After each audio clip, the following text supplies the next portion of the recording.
Thank you, Clossington, for both emceeing and for that mercifully short introduction. Really appreciate that. I'd also like to thank Kelly and Mac for putting this together. If herding cats is a challenge, then herding a room with this many autists is godlike. So, in 2001, the much maligned, though perhaps not entirely unfairly, Christopher Hitchens published a pamphlet entitled Letters to a Young Contrarian. Within those pages, he sought to mentor the young individual who felt themselves to be apart from wider society. Now, the first chapter of this book contains much hand-wringing as to the proper term to refer to those who would separate themselves from the majority, including, in his conception, honorifics such as radical and iconoclast. He even touches on the word that many of us use to describe our own particular form of rightism, dissident. Now, we may laugh that an ex-Trotskyist turned neocon did anything other than push at the open door of protest presented to the boomers, but during his time as a tourist of the revolution, a derisory term of which he was actually most contemptuous, he did meet real dissidents. Now, this begs the question, what is a real dissident? In other words, what makes a dissident different from a maverick, a gadfly, a loose cannon, or even an angry young white man? In Hitchens' conception, as well as my own, a dissident is someone who has taken risk and sacrificed for their beliefs against the hated regimes of their day.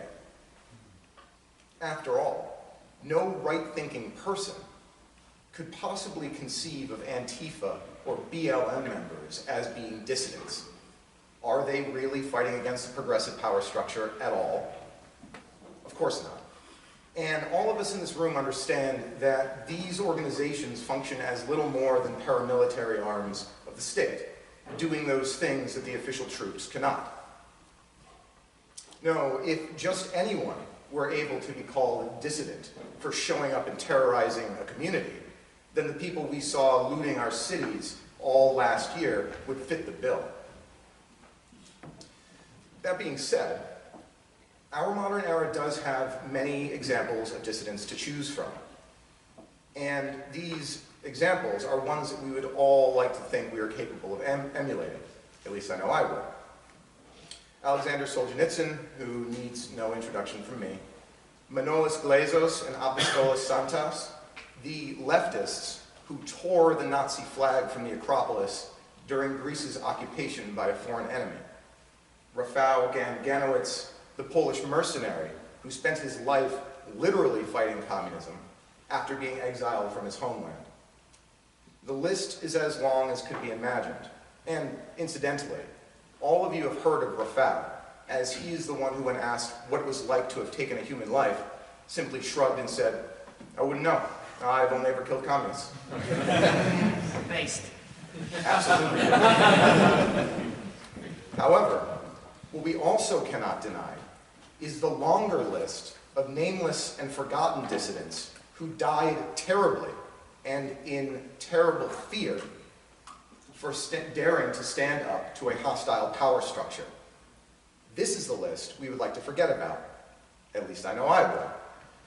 But it is the one that is more likely to end up on if you choose to stand up against a hostile power structure. To put it simply and bluntly, dissident is a title that must be earned.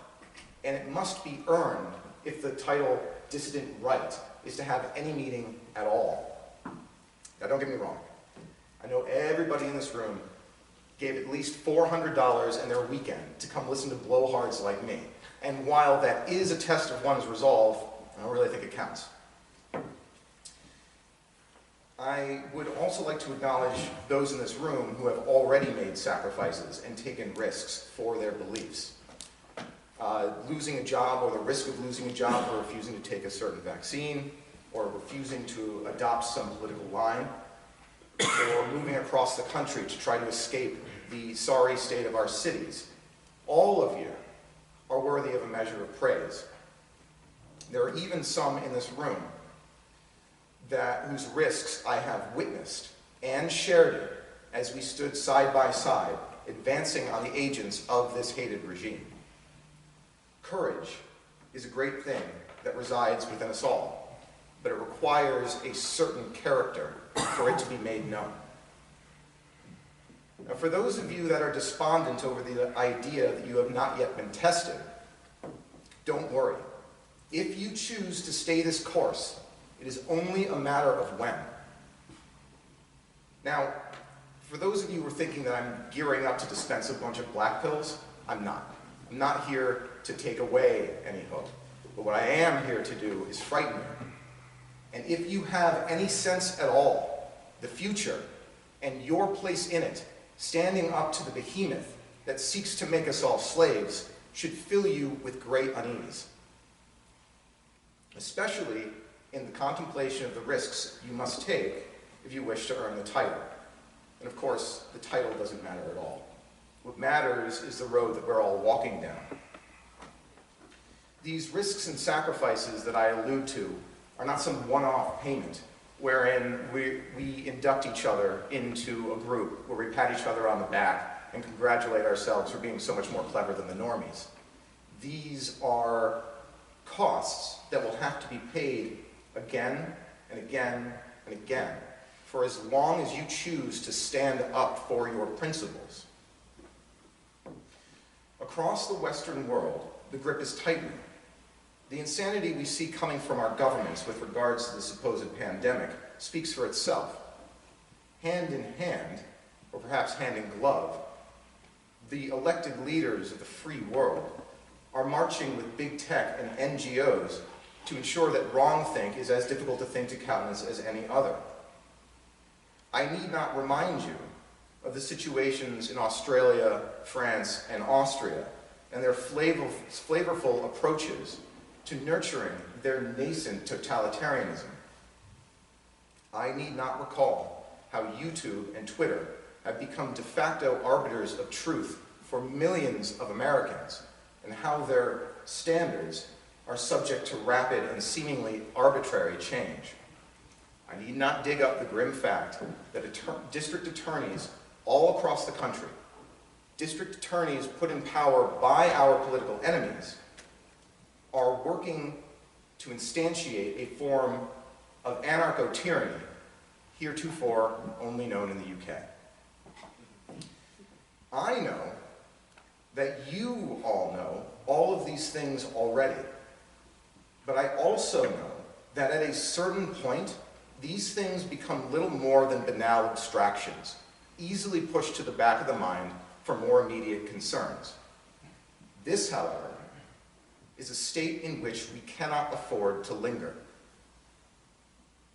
The dangers we face are real and growing with every passing day. And to ignore these things because they seem so large and so far away, or because we're too ironic and don't want to take anything seriously, is folly. Medical misinformation today becomes climate or economic misinformation tomorrow, and I'm looking at you, Radlib, on this one. What? You don't think that replacing all combustion engines with electric ones on an already overtaxed power grid is feasible? Well, how long have you had these racist thoughts? Dare to speak about the harms of inflation and what it does to the lower and middle classes? Watch it with the anti-Semitism, bro.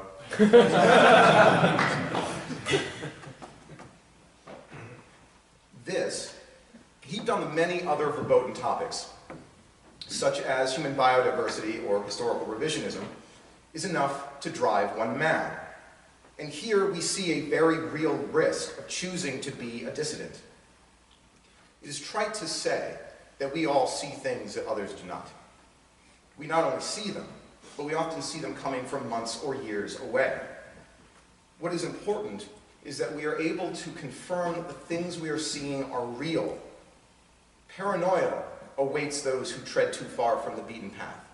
And jumping at shadows is too easy a thing to do when you do not accept any official narrative. Cassandra's curse is just that. We need only look to the millions of Q adherents to see this in action. They at least know something is wrong, but their inability to grasp the situation that we all find ourselves in has led to a certain form of madness. And of course, there are conspiracies, and then there are conspiracies. Being able to separate out which ones are worthy of our time is paramount in our circles. Psyops, false flags, glowies, agent provocateurs, and gaslighting abound. But that does not mean that everything that occurs is fake and gay. Sometimes, the kid pushing for more direct action really is just a naive young man who's itching for something to happen. Sometimes, a lone wolf gunman really is just a lunatic who is pushed too far by this or that experience in his life. And sometimes, the government policy that is simultaneously so stupid and so evil that it could only have been thought up by a well-meaning intellectual really was thought up by a well-meaning intellectual. Many of the major events that we've been taught about in our lives may be a lie, or have been distorted so badly as makes no difference. But this obviously does not mean that things did not occur in the past. Similarly, there really are genuine things going on in the present, and we must keep a level head about this, and be open to trusting our own eyes. Even as we keep in mind Semyagog's maxim, the question isn't who here is a Fed, but who here isn't a Fed. And don't think I'm not onto you. Many of you autists are very deep within your chosen fields of study, and the expertise you have developed is certainly worthy of admiration. But in that devotion lies the seeds of monomania. Being too obsessed with a single topic at the expense of all others leads to fanaticism. And no one can countenance a fanatic for long, not even that fanatic's allies. The fanatic is like a lit cannon, powerful and deadly, but ready to go off at any moment and difficult to maneuver. Like a cannon, the fanatic is useful only in its ability to be wielded by other forces. Here we can look again to Antifa and BLM. Do the foot soldiers who rage at police, attack hapless women on the street, and burn down city blocks bring many converts to their cause? Not in large numbers, I think you would agree. Pushing away friends and family for the pursuit of these causes, however just they may be, can serve only to lead to self-estrangement. Our tendency to hyper-focus lends us to one of the very same problems our enemies fall into, although some of their more academic types seem to be doing this on purpose, and that is getting stuck in an ivory tower. If we become too monomaniacal, we run the risk of being incomprehensible to others. And while we may not be appealing to the mass man, whose level of discourse is so low as to be nearly incomprehensible already, we will still need people who know what the hell we're on about. And let us keep in mind that in times like these, it is the mass man from which new elites will arise. Beyond this, paranoia and estrangement can grip anyone whose experiences with violence are minimal when they are finally confronted by physical force. Now, I know that ours is mostly an intellectual sphere, relegated entirely to the basements of our mothers. But hear me out on this one. In keeping with the growing anarcho-tyrannical state being sought by our elite, violent crime is on an almost unheard of rise. This makes the chances that you, any one of you, may be called upon to take violent action in defense of yourself or those you love, especially if you are open about your dissident beliefs. And things are only going to be getting worse from here. Do not take such a prospect lightly. We must remember that the hard times of the Spinglerian cycle have only just begun, which stands to reason that we are the weak men who preceded. It is entirely possible that there are adult males in this room who have never thrown, or more importantly, never taken a punch, who have never known the fear that physical conflict brings, or the uneasy shaking that accompanies an adrenaline rush as it cools off. Mike Tyson once said, "Everyone got a plan until they get punched in the mouth." And anyone who has experienced the chaos of violence knows this. Steel yourself, body and mind.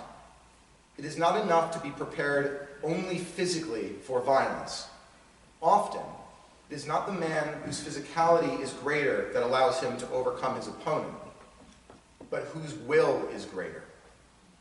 You will know fear, but shall your will know courage? If the FBI or some other group of jackbooted thugs came crashing through those doors right now and arrested you and everyone else in this room, would you be able to keep a cool head? When they have you alone, hungry and exhausted, threatening all manner of charges from conspiracy to some ill-defined terrorist activities, could you survive with sanity intact? These are the questions you must have answers to if you want to be a dissident in hard times. Playing at dissident on the internet, where we're just bandying about ideas, arguing over which elite theorist called it first, or dreaming of what our right-wing utopia might look like, is all too easy. But the reality of life under a truly despotic regime is another thing entirely. Right now, the Department of Justice is putting together a task force that is specialized in dealing with domestic terrorists. Now, how exactly do you think the members of this task force would characterize our event? A group of mostly young white men coming together to form a community that doesn't center around toys or video games? Come on. You know exactly how they would characterize this. And there will likely become a time when you have to take stock and consider what your beliefs, what your principles are really worth. I do not believe that anyone here is under any illusions about the state of the criminal justice system in America. Right now, the American government both holds and tortures political prisoners. If you have not familiarized yourself with the accounts of the people being held in custody for the January 6th incident, then I suggest you take some time to look at them when next you have the chance. There is no doubt that these men and women are being tortured. Admittedly, when compared to the Soviet era, there are far fewer maimings and deaths. Lesser tortures for lesser men, perhaps. But tortures all the same. And why are these people being tortured? There is no information that can be gleaned from them. And the media isn't reporting on it, so they cannot serve even as an example. No, these people are being tortured for the sadistic pleasures of the agents of the state who are assigned to their care. Could you maintain your resolve, your sanity, in the face of such evil? God willing, none of us will ever have to learn the answer to that question.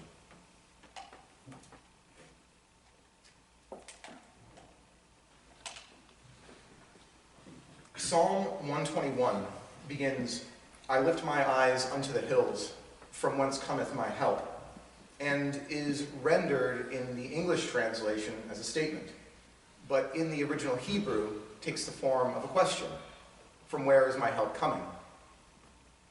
Now, for those of us so constituted as to find a metaphysical belief in the existence of God forthcoming, the answer is rather straightforward. My help comes from on high. And while I would not think to speak for any of you about the particularities of your belief, I think it is safe to say that this inspires some hope. To paraphrase the ever-dignified John Dee, I have hope because I am a Christian, and I know that God wins in the end. For those of us not so constituted, however, the answer is not so obvious. Indeed, our situation seems entirely hopeless. Our institutions have been overtaken and hollowed out. Our political classes exist as exemplars of all that is wrong with democracy. Our favorite forms of entertainment are having their skins flayed and worn by grotesque ideologies. And our cultural ties have long since been torn from their moorings and set adrift in a turbulent sea. Things do seem quite bleak. However, whether you believe or not, we live a temporal existence with temporal problems and temporal threats. We do not have all our time to waste hoping that there will be some miraculous resolution. And flippancy aside, we cannot even hope that help will come from some external political force. Russia will not save the West. There will be no invasion of breakaway Aryans screaming out of the hollow earth in their flying saucers.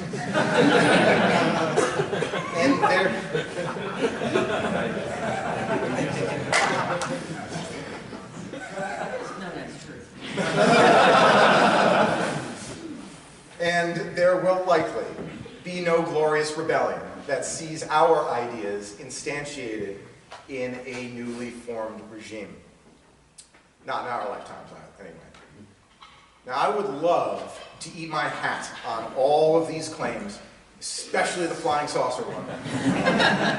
But I'm trying to be realistic. Though this event's program did not include the title of this diatribe, I took to naming it, "Do Not Look to Hope." Those of you referential enough may recognize that this is the apocryphal line delivered by Aylmer to the hunters in Peter Jackson's The Two Towers. "Do not look to hope, it has forsaken these lands," could very well be our own maxim. But, paradoxically, the situation surrounding the phrase can be the seed of our salvation. We find ourselves in much the same situation as the man who made this utterance. His kingdom has fallen to poisonous elements who whisper in his king's ear. The land is being ravaged by invaders as alien as could be imagined, with no resistance. And he and his men have been exiled by the very country they have dedicated their lives to serve. Who here cannot feel sympathy for this plight? If there is no hope for Aylmer, what hope could there be for us? Is it really important that any of us have hope? No, it isn't. But how can a man act without hope? This, however, is exactly what Aylmer does. Immediately before imparting this, what we would call black-pilling advice on the trio, he and his men had destroyed a clutch of these invaders and then proceed north to do more of the same. But to what end? Well, a man must do his duty. A man must fulfill the responsibilities that he has to those things which command his loyalty. His family, his friends, his community, his king, his race, his God. The fulfillment of duty is the preservation of civilization, not the hope that it can be restored to its former glory. It has been said before, by men too learned to use this cliche, and Red Hawk, you're going to appreciate this one, that hope is a passive and ultimately feminine state of being. A woman hopes things happen to her. She hopes that a man will notice her. She hopes she will have children. She hopes she will be provided for. Even into our modern era, with its inverted hierarchical structure, it is still a man that will have to act in order for her hopes to become a reality. While women represent the creative being from which all life springs, men are the active force which cuts civilization from the chaos of the exterior world.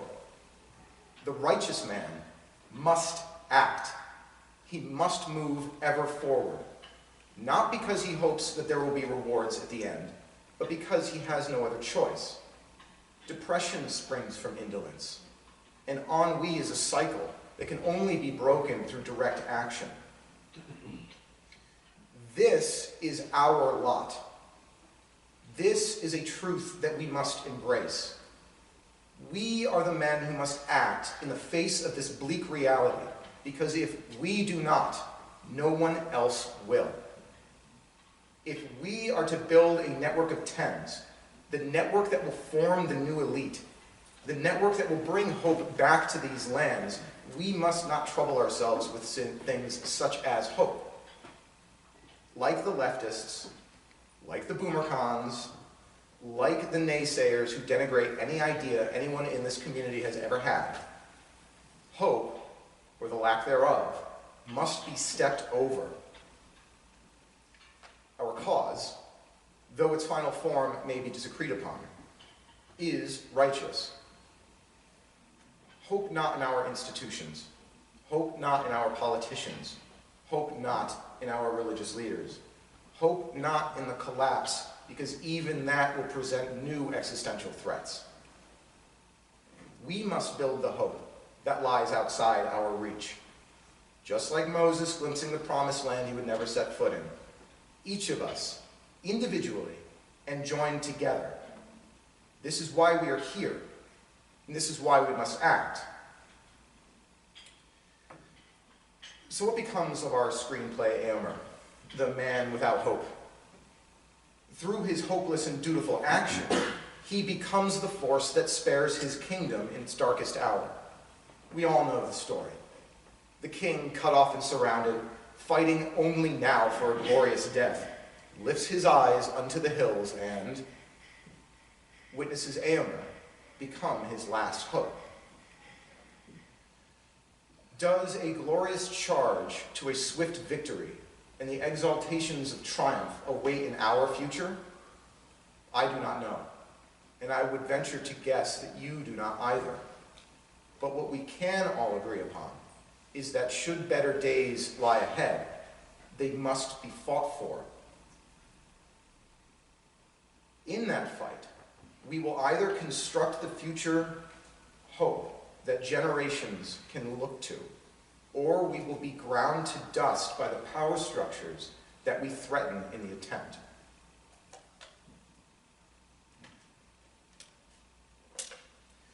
William F. Buckley, I know, once wrote to Henry Kissinger that we must do what we can to bring hammer blows against the bell jar that protects the dreamers from reality. In the ideal scenario, by pounding from without, we can effect resonances which will one day crack through to the latent impulses of those who dream within, sparking to life a circuit which will spare the Republic. In this bit of prose, Buckley was referring to awakening the utopians, the communists, and the progressives, hoping to put them off their path of destruction. Whether it be naivete or hubris, he took up this hopeless task to little effect. The Republic cannot be spared. There is no circuit that will connect the utopians to the people they wish to perfect. And though the hammers were swung, the sounds their blows made were muted. While we here today do not suffer from the same illusions as the conservatives of the past, we must take up hammers all the same.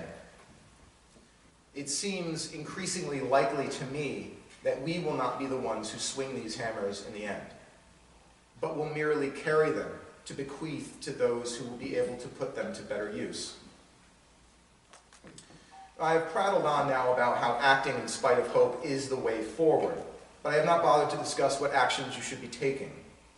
Some of you have projects in full swing, and some of you are wanting for opportunities to apply your talents, great as they most certainly are.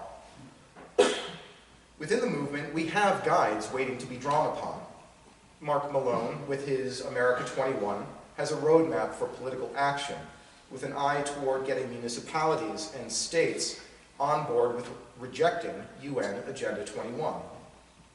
As an anecdote, he suggests that his actions in Montana are what led to the adoption of anti-vaccine mandate legislation. In Europe, Elder, or Eldir, according to your taste, leads by example through taking small groups of young men deep into the Alps for a week with little in the way of supplies, to teach these individuals the reality of self-reliance, pushing one's limits, and sharpening their steel through self-actualization. There is no better way to prepare oneself mentally than to push one's physical limits and survive the process. Our own Ryan Turnipseed is working very closely with a specifically and suspiciously based Lutheran sect to get a university running. To put it in the language of simpler times, I am asking that you act like a man. Stand up and do those things that must be done, especially, most especially, when nobody else wants to do them. The Romans had a legal concept of patria potestas, which I'm probably butchering the pronunciation, that required the eldest living male in any family to assume responsibility for all those under him, no matter how distant the relation. While this also took the form of direct control, including the authority to execute them if he deemed it necessary.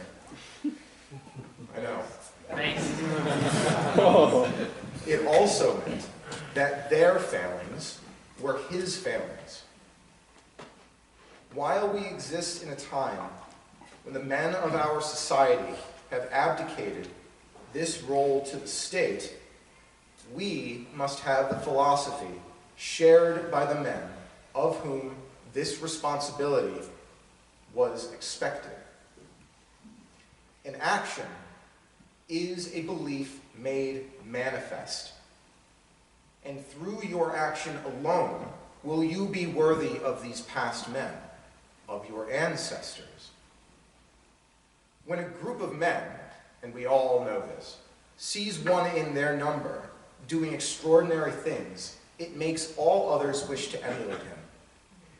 Be the man in your community that is worthy of emulation, and you won't even have to ask for others to follow you. Act with wisdom. Do not stride needlessly into danger, but act with courage.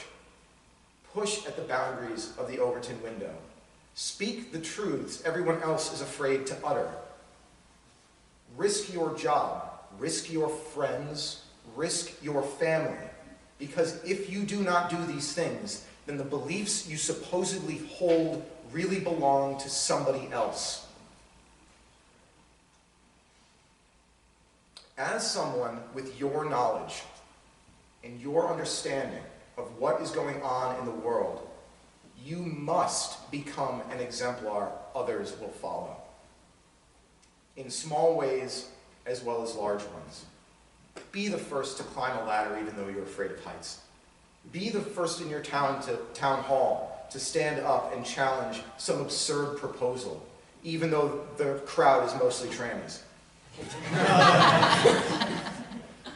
Bite off more than you can chew, and damn well chew it. A man who rises to the occasion must first take responsibility for it. And this is the purpose of it all. This is the reason all of us are here. In this room sits the seeds of a better future from which a new way can be grown. I've spent the last however many minutes urging you to take seriously the dangers that lie ahead. And many of these can be deftly avoided by doing the very thing we here have all done. Shown up and taken responsibility for the future we wish to see realized. Not just shown up anywhere, but shown up to network with like minds. These are the people who can reassure you of your sanity, who can be the friends and mentors that not only understand what you're talking about, but also care about these same topics. If we are to build communities that can carry on through the ashes, the relationships that we build with one another are paramount. And I'd also like to take this time to make a schedule change announcement. The ritual sacrifice and cult initiation has been moved to 4:30.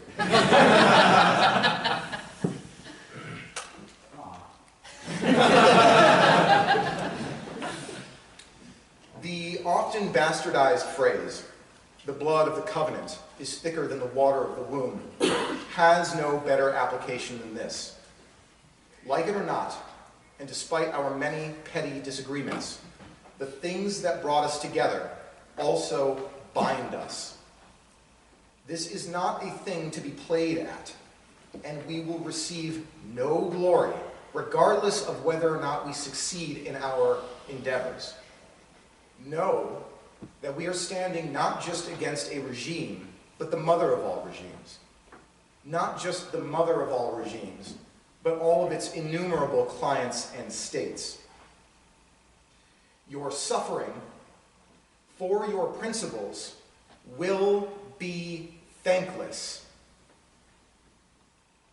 We must be stronger than a need for that. We will all have our challenges to face in the future. Challenges that arise from our unwillingness or inability to capitulate to the satanic inversion world that we are surrounded by. Do not look to the masked man, for he could not understand even if he desired to. Do not look to your family, because they love you, and there is nothing that they will understand about you taking on this much risk. Do not look to hope, for it has forsaken these lands. Look instead to your brothers. Look instead to the dissidents who have earned the title through their risk and sacrifice. Look instead to those in this room right now, and to the kin not yet known who will join us down the road.